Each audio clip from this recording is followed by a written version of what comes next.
Hey everyone, Chris here. Thanks for checking out the podcast.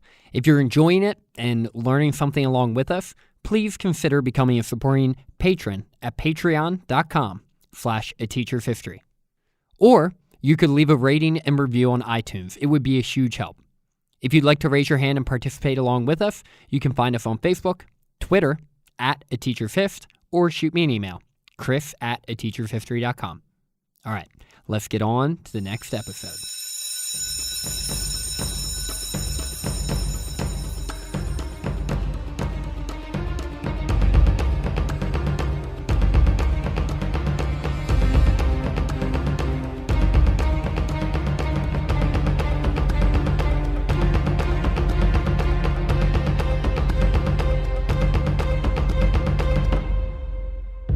Hello, welcome into A Teacher's History of the United States. Thanks so much for joining me again today. Did you know that George Washington almost briefly came out of retirement to lead the United States Army during their very public feud with France? That John Adams was happy when he became vice president, but like everyone else, was pretty flummoxed by exactly what his job was and whether or not he would have any real influence in government. And that although he was a fellow Federalist, John Adams grew to despise Alexander Hamilton just as much as a lot of Republicans. Did you know all of this? Maybe, maybe not. Get your notebooks out because today we will cover that and more in episode 86. Goodbye, Mr. Washington. Hello, Mr. Adams.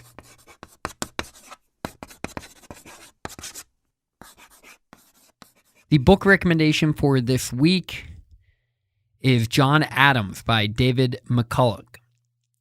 This book was actually given to me in high school, and I read it one summer while I was in college and studying American history, and I actually had a early period founders course that I signed up for the following fall. So I busted it out. I read it. It was fantastic, and it is still very marked up with notes and highlights everywhere, which has been a huge help in preparing me for the next few episodes of this podcast. So that is up on the website under the book recommendations.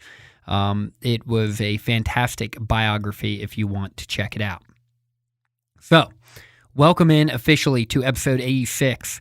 Last week, I really enjoyed talking about the farewell address with Bill. We went way deeper than I even expected us to on that episode. So if you stuck with us through the entire thing, thanks, and I hope it was informative for you. There are 2 new episodes up on the Patreon page. One of them is 30 fun facts about George Washington. The other is titled Washington's Final Years, where I give a detailed look into his retirement, his brief re-entry into politics, getting played by Alexander Hamilton, and the freeing of all of his slaves. Check them out, and of course, if you feel so inclined, become a supporting patron at patreon.com/ateachershistory. So, this episode is where we begin the transition from the presidency of George Washington to that of Mr. John Adams. But before we introduce Mr. Adams, I think it is appropriate to fill you in for a few moments on exactly what happened with George Washington after he issued his farewell address. Washington was likely happy that Adams won the election of 1796, something that we'll cover in more detail next episode, but he didn't show much of it. In one of his only pieces of advice to John Adams, he told him to make sure he kept his eldest son, John Quincy Adams, involved in foreign affairs, as he had, quote, proven himself to be the ablest of all in the diplomatic corps. Washington took care of the odds and ends, and his time wrapped up with the inauguration of John Adams, a situation that John Adams may have been a little jealous about, considering at this point it was still all about George Washington. Washington thought he would love retirement, but in reality he found it quite boring. He wasn't particularly happy, and he thought that Mount Vernon was a mess. He needed to hire a ton of people to fix it up, and thinking about all the work that lay ahead of him really seemed to bother him. Washington spent most of his days traveling around the estate, running things, and then returned in the late afternoon and would prepare himself for dinner guests that seemed to arrive on a daily basis. He worked in his study, and contrary to the popular Democratic-Republican rumors, he was still of sound mind. But man, this was sort of awkward. Usually when a monarch or a dictator or some other type of powerful individual executive is no longer in power, it's because they passed away, had been killed, or were exiled. But here's George Washington, having sort of run a country for like the last 20 years, but he was just hanging out in Virginia on his farm. This had to feel strange. The political scene, at least in his opinion, had devolved into something he was happy not to be a part of. But man, he could just not get past the fact that the Republican Party had it out for him and his administration. He was still receiving criticisms from his political opponents, and it was so hard for him to just sit back and watch them try to ruin everything he had sacrificed so much to build. With the French Revolution in full force and America's relationship with France becoming increasingly strained during Adams' presidency, Washington once again inserted himself into politics, volunteering to head up a transitional army that Alexander Hamilton was building, just in case of a French invasion. He gave John Adams, at this time President Adams, unsolicited advice on how to deal with his troubles in foreign affairs, and he even traveled to Philadelphia to talk about what his potential role would be, albeit mostly limited and symbolic, if they were to go to war. We will cover these events in a lot more detail in future episodes, but I wanted to point out that Washington just couldn't help himself. Also, I personally go into a lot more detail on this in the bonus Patreon episode. By 1799, when this potential conflict fizzled out and it was clear war with France was not going to happen, George Washington returned to his private life, regretting ever getting involved in politics all over again. He then focused on his legacy, one that would have included him being a pretty wealthy slave owner. He began to try to sell some of his property so he could collect an annuity for he and Martha, allowing them to free their slaves and live comfortably. But he wasn't able to close on the land deals, at least to the price that he was expecting. So instead, he kept his slaves up until his death, freeing them in his last will and testament. Washington passed away on December 14, 1799, leaving arguably the greatest legacy in American history. And since he freed his slaves on his deathbed, he has been viewed throughout history a bit more favorably, sort of conveniently ignoring that he was one of the wealthiest men in the country and still never actually freed his slaves while he was still alive to deal with the consequences. Not quite as altruistic as maybe it seems to many. But nonetheless, as I've said before on this podcast, it isn't my job to tell you what to think about our American forefathers. And if you're a loyal listener, you know I'm a big fan of what Washington did for this nation. Now let's turn our attention away from Washington, the focus of this episode. Another guy that I hold in very high regard, John Adams. Born on October 30th, 1735 in Braintree, Massachusetts, John Adams has made a couple dozen appearances on this podcast. Oh, and there's an HBO miniseries about him based on our book recommendation for today. Not sure if Bill, Zach, or I have ever mentioned that. Anyway, Adams had 6 children, with 4 of them growing up to live healthy lives, 3 boys and 1 girl, with his oldest son, John Quincy, his favorite. Although, just like any other parent, if anyone actually asked John Adams who his favorite was, he would likely deny it and say he loved them all equally. How annoying is that, by the way? I know for a fact I am my parents' favorite, but they just can't ever admit it. I feel like my brothers need to hear some truth once and for all. And if you recognize John Quincy's name, that is likely because he ended up becoming the 6th president of the United States, with the Adams family becoming the first American family to have 2 different generations serve in the executive branch, with the only others being George H.W. Bush and George W. Bush. And by 2 different generations, I mean like father and son. John Adams married Abigail Smith in 1765, who was 9 years his junior. Abigail and John made the first true power couple in American history, with Abigail being John's most trusted advisor and the steadying hand in the relationship. Abigail knew that her husband was wickedly smart, as they say in New England. Not sure if that's quite how they would have described it in the 18th century, though. But she also knew that his arrogance, short temper, and impatience for anyone who wasn't quite as intelligent or as passionate as he were his greatest shortcomings. Throughout the Revolutionary period, his presidency and retirement, John often confided in Abigail, sometimes venting frustrations, describing the political drama in Philadelphia or New York, or seeking advice, sometimes personal and other times political. Most notably, Abigail was a significant voice in American history, deriding the evils of slavery, describing how it was antithetical to everything her family and her nation stood for. Another topic Abigail was passionate about was women's equality. She believed that the lack of legal rights for women and opportunity for quality education was unfounded and would prevent this young nation from reaching its full potential. Abigail, no doubt, had significant influence on John, and we will continue to mention her throughout his administration. The only regret I have personally is that I wasn't able to find the time to do an entirely separate episode on Abigail Adams, because if any woman up to this point in American history deserved it, it would be her. If you want to learn more about her, though, check out C-SPAN's documentary on her, part of their First Ladies series. I'm sure if you can't find it on their website, just hop on over to YouTube, where seemingly every video in the world is now stored. As John prepared for Washington's presidency, he was rumored to be considered for a few different positions, whether it was to stay home and become governor of Massachusetts or to move to New York and become the Supreme Court Chief Justice or even vice president. Like Washington, Adams did not campaign for the office he eventually held, vice president. But like Washington, let's make no mistake about the fact that he thought he was best suited for the job, with Abigail stating it plainly for him. Anything else would have been, quote, beneath him. And Adams as VP really made sense. Washington was going to be president, and he was from Virginia. It would have been a good show of unity for this young nation to have a VP be from the North. On top of this, as you all know by now, Adams' revolutionary resume was impeccable, and he, while obnoxious at times, could be trusted with the role.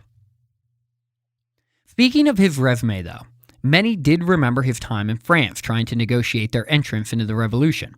He was a constant thorn in the side of Benjamin Franklin, and he didn't exactly endear himself to the French people. With that being said, some wondered how he was going to get along with Thomas Jefferson, knowing that he was a Francophile and would be traveling back to the U.S. to serve as the first Secretary of State. On top of this, while Washington was normally cool as a cucumber, Adams had a reputation for being, well, not like that. His reputation included words like intemperate, annoying, and arrogant. But not everyone felt this way. Adams could be a pretty charming guy too, and he knew how to be diplomatic at times when he needed to be. He could also be courteous, kind, polite, and caring. Alexander Hamilton, whom we would not categorize as a friend of John Adams, once remarked that, quote, Mr. Adams, to a sound understanding, has always appeared to me to add an ardent love for the public good. Ironically enough, though, while Hamilton believed Adams to be someone that was genuine in his intentions, Hamilton did not want to have to deal with him, with his brash personality and steadfast principles likely going to be getting in Hamilton's way. To this end, Hamilton, along with other Federalists in New York, actively lobbied against John Adams behind the scenes, doing everything they could to prevent him from becoming vice president. At this time, as I may have mentioned on a previous episode, there were no presidential tickets. It was every man for himself. Whoever won the most votes would be president, and whoever came in second would be vice president.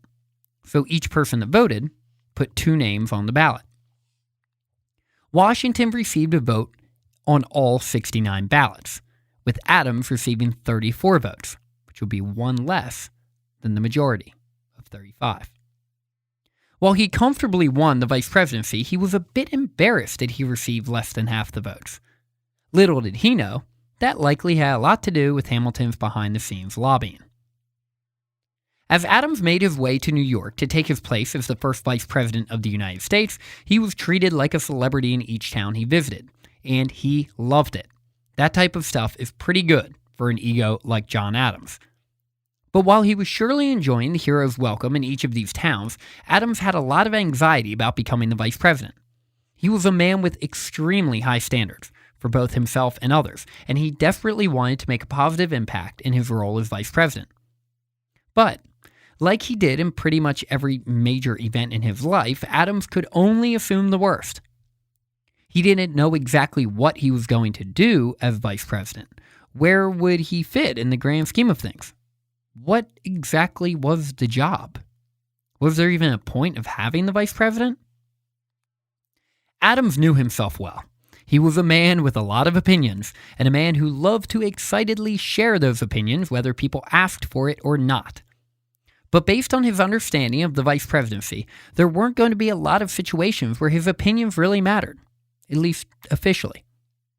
How was he going to serve in a role where he couldn't freely speak his mind and give his opinion, like he had been doing the last 50 years?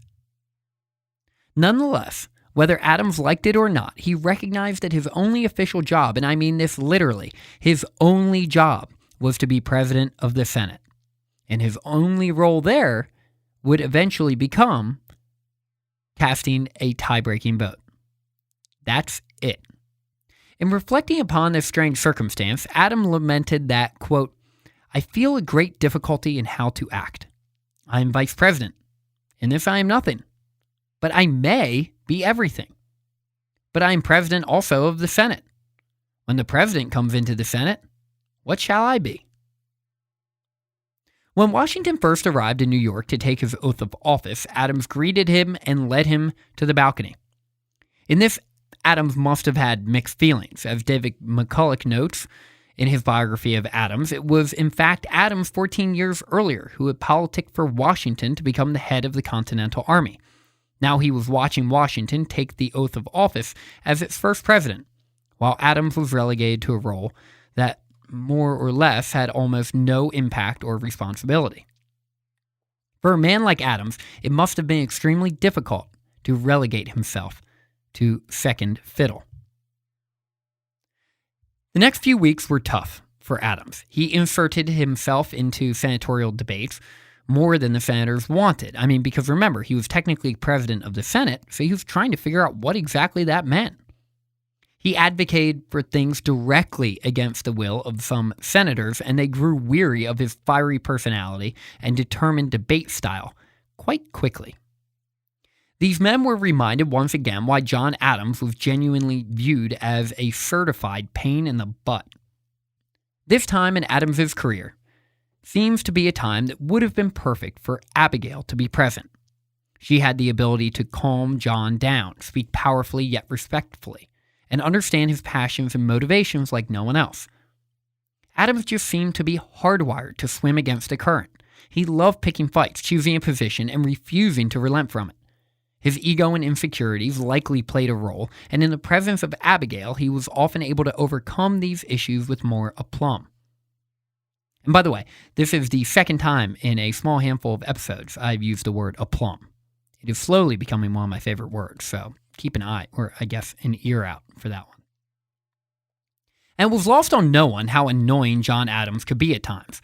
While Adams was carrying on debate on the Senate floor about how to properly address the esteemed George Washington, Ralph Izard, a senator from South Carolina, quipped that Adams' title should be, quote, "His Rotundity," a moniker that surely Adams was incredibly incensed about.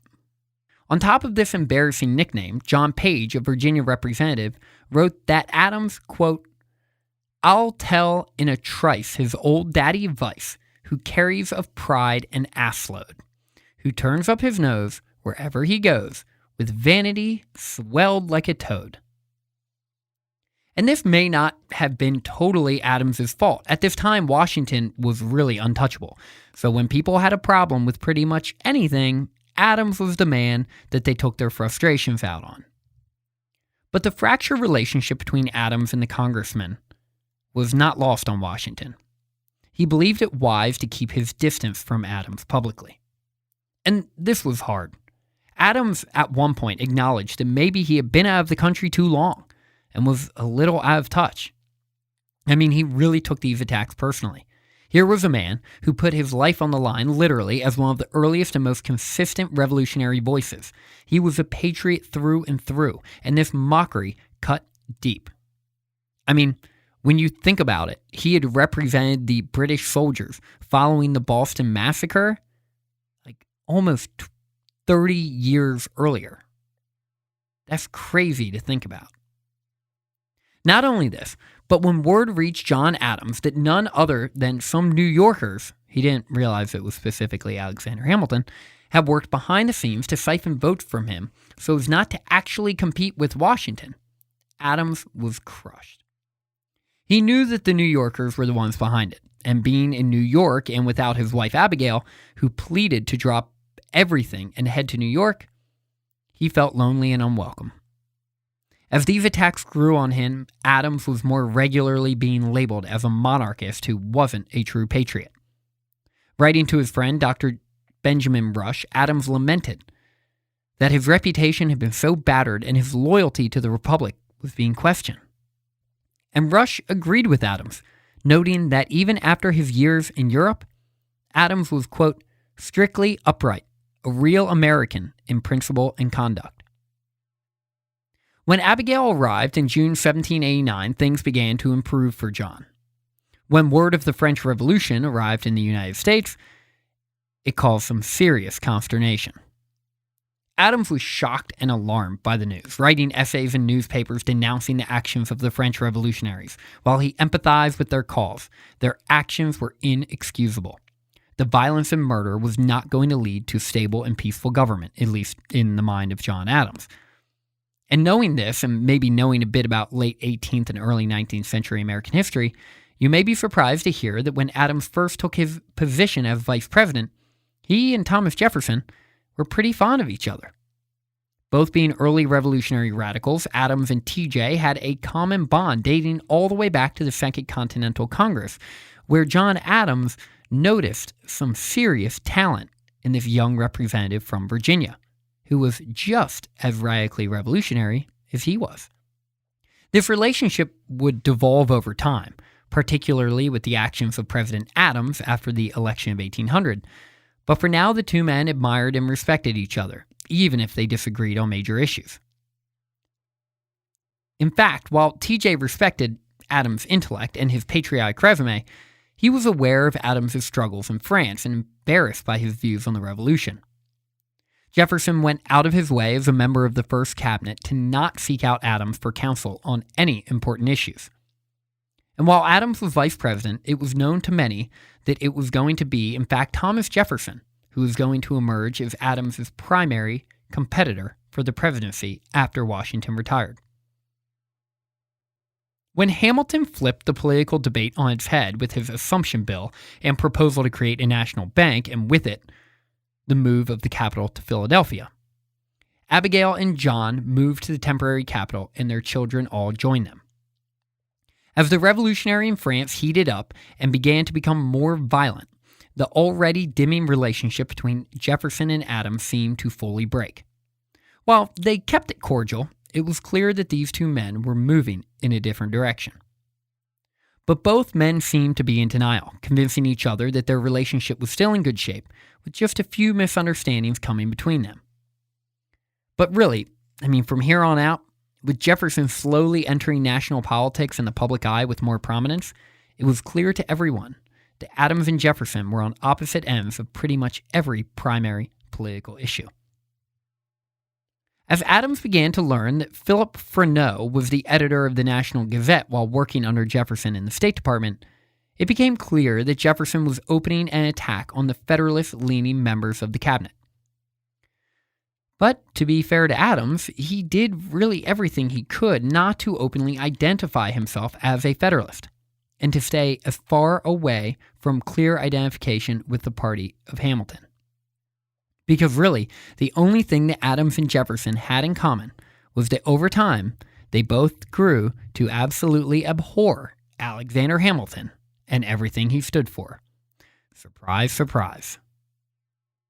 As Washington's re-election approached, it was a welcome surprise to Adams that he was finally free of the criticism. Alexander Hamilton was enemy number one for the opposition party, and they had even started to sling criticisms towards Washington himself. And as we know, as Washington considered running for a second term, everyone, Adams included, were on the same page that Washington needed to run for a second term. Interestingly enough, in Washington's re-election campaign, Hamilton had no intention of trying to siphon votes from Adams this time. Why? Well, because a man named Aaron Burr was in the running for vice president. And as much as Hamilton didn't get along with John Adams, he absolutely could not stand Aaron Burr. Like, seriously.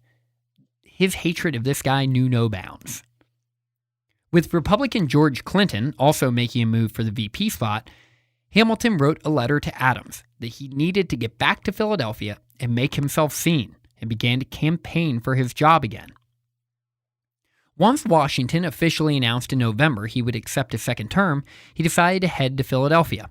In the final count, Adams was elected VP again over George Clinton by a vote of 77 to 50. In Adams' second term, his brilliant and faithful wife, Abigail, decided to stay home. With Congress only in session 6 months of the year, he was able to travel back and forth.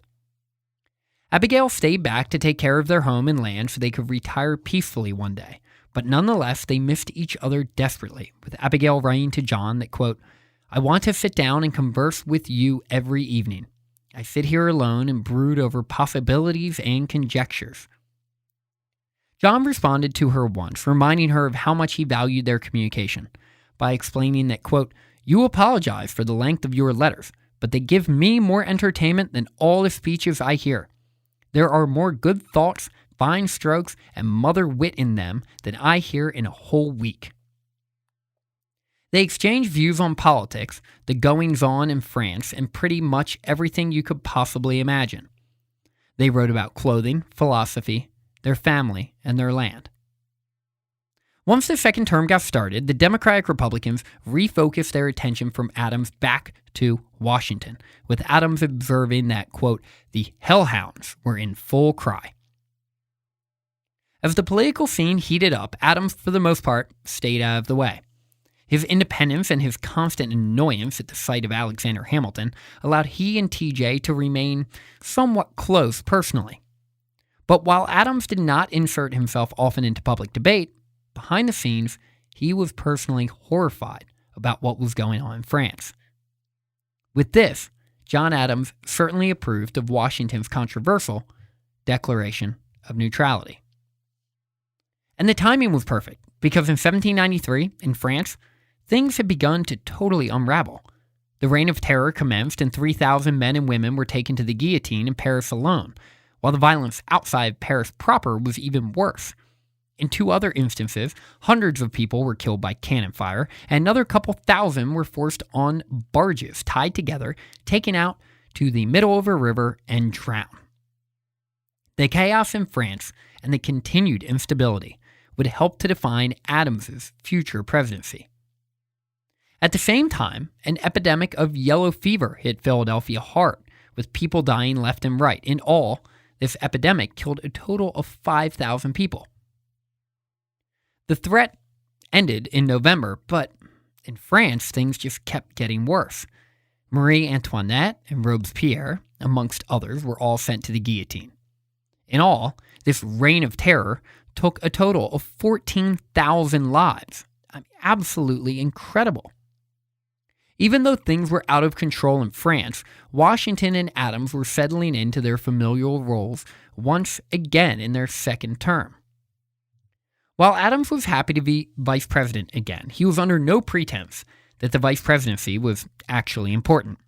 He still thought it was more or less a waste of time, and from his perspective, a waste of his intellect and ability. When Jefferson resigned over the Genet affair, Proclamation of Neutrality, and the Jay Treaty, Adams was a bit crestfallen that his, quote, friend was leaving. That being said, Adams knew that Jefferson was too ambitious, radical, and sensitive to just sit at home in Monticello and tend to his domestic responsibilities.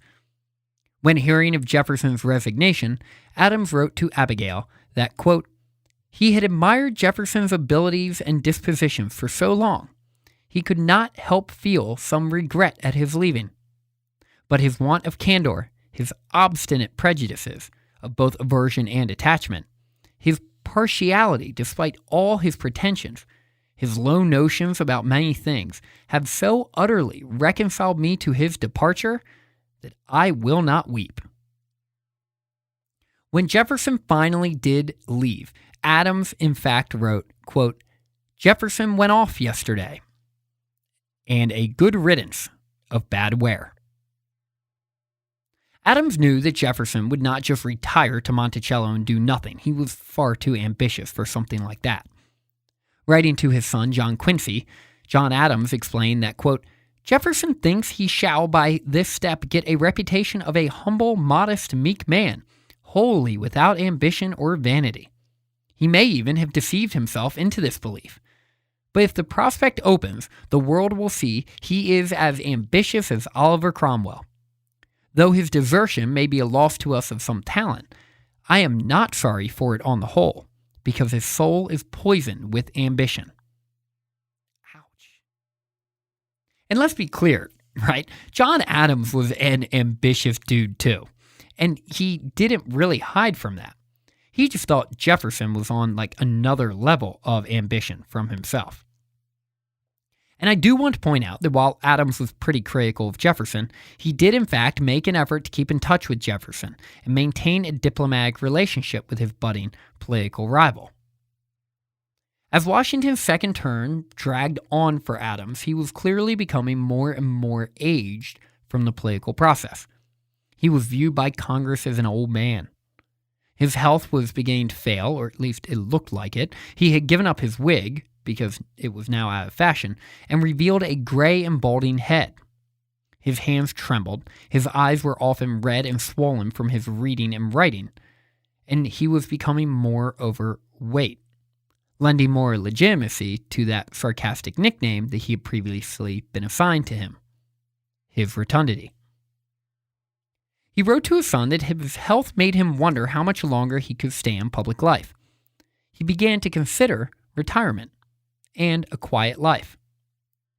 With 3 of his sons having become attorneys, Adams was a proud father who continued to spend hours each day writing to his wife, sons, and political allies.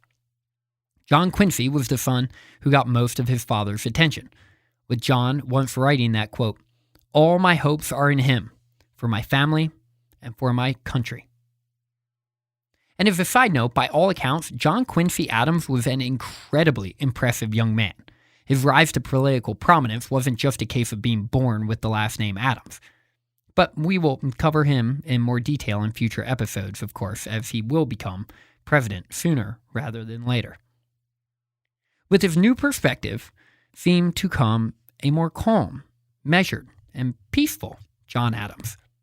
And his wife Abigail had taken note of it, observing that, quote, I'm happy to learn that the only fault in your political character, and one which has always given me an easiness, is wearing away. I mean, a certain irritability which has sometimes thrown you off your guard.